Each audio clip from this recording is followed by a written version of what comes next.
राधे राधे दोस्तों, आज हम फिर से हाजिर हैं आप सभी के लिए एक और नया वीडियो लेकर। आज हम अपनी इस वीडियो में आप सभी के लिए लेकर आए हैं क्या है गुप्त नवरात्रि। गुप्त नवरात्रि में किन 9 देवियों की पूजा की जाती है, गुप्त नवरात्रि का क्या महत्व है, और आइए सुनते हैं गुप्त नवरात्रि की सरल पूजन विधि। गुप्त नवरात्रि में चमत्कारी शक्तियों के लिए किस प्रकार से पूजा करें, तो चलिए बिना देर किए शुरू करते हैं। आषाढ़ मास की गुप्त नवरात्रि आरंभ हो चुकी है। गुप्त नवरात्रि में प्रलय और संहार के देव महादेव और मां काली की पूजा का विधान है।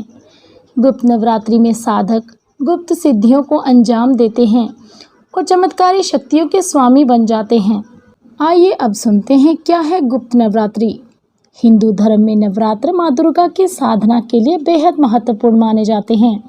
नवरात्र के दौरान साधक विभिन्न तंत्र विद्याएं सीखने के लिए माँ भगवती की विशेष पूजा करते हैं। तंत्र साधना आदि के लिए गुप्त नवरात्र बेहद विशेष माने जाते हैं। आषाढ़ और माघ मास के शुक्ल पक्ष में आने वाली नवरात्रि को गुप्त नवरात्रि कहा जाता है।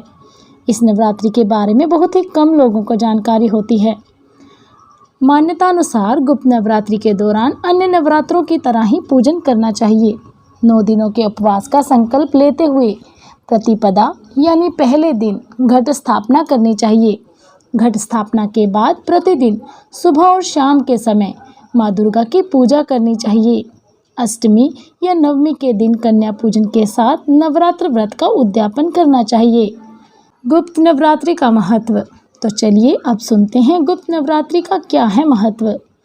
देवी भागवत के अनुसार जिस तरह वर्ष में 4 बार नवरात्र आते हैं और जिस प्रकार नवरात्रि में देवी के 9 रूपों की पूजा की जाती है, ठीक उसी प्रकार गुप्त नवरात्रि में 10 महाविद्याओं की साधना की जाती है।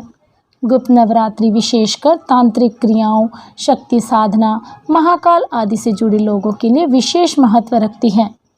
इस दौरान देवी भगवती के साधक बेहद कड़े नियम के साथ व्रत और साधना करते हैं। इस दौरान लोग लंबी साधना कर दुर्लभ शक्तियों की प्राप्ति करने का प्रयास करते हैं। तो आइए अब सुनते हैं गुप्त नवरात्रि की प्रमुख देवियां कौन सी हैं। गुप्त नवरात्रि के दौरान बहुत से साधक महाविद्या तंत्र साधना के लिए माँ काली, तारा देवी, त्रिपुर सुंदरी, भुवनेश्वरी, माता छिन्नमस्तिका, त्रिपुर भैरवी, माँ धूमावती, माता बगलामुखी, मातंगी और कमला देवी की पूजा करते हैं। तो चलिए सुनते हैं गुप्त नवरात्रि के पूजन से जुड़ी सरल पूजन संबंधी जानकारी। सनातन धर्म में कोई भी धार्मिक कार्य आरंभ करने से पहले कलश स्थापना करने का विधान है। पृथ्वी को कलश का रूप माना जाता है।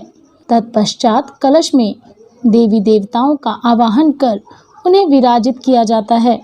इससे कलश में सभी ग्रहों, नक्षत्रों और तीर्थों का निवास हो जाता है। कलश स्थापना के बाद ही कोई भी शुभ काम करें, जिससे वह देवी देवताओं के आशीर्वाद से निश्चिंत रूप से सफल होता है। प्रथम गुप्त नवरात्रि में दुर्गा पूजा का आरंभ करने से पहले कलश स्थापना करने का विधान है, जिससे माँ दुर्गा का पूजन बिना किसी विघ्न के कुशलतापूर्वक संपन्न हो जाता है और माँ अपनी कृपा हम सब पे बनाए रखती है।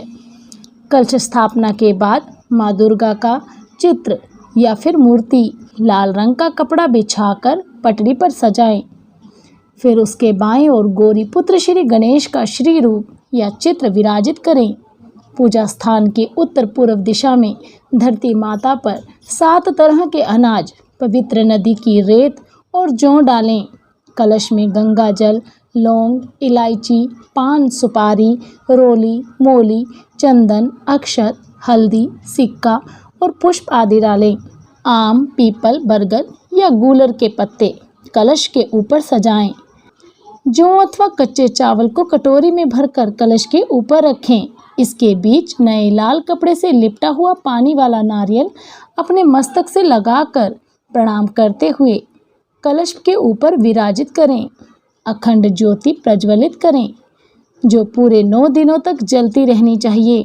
विधि विधान से पूजन किए जाने से अधिक माँ दुर्गा भावों से पूजन किए जाने पर अधिक प्रसन्न होती हैं।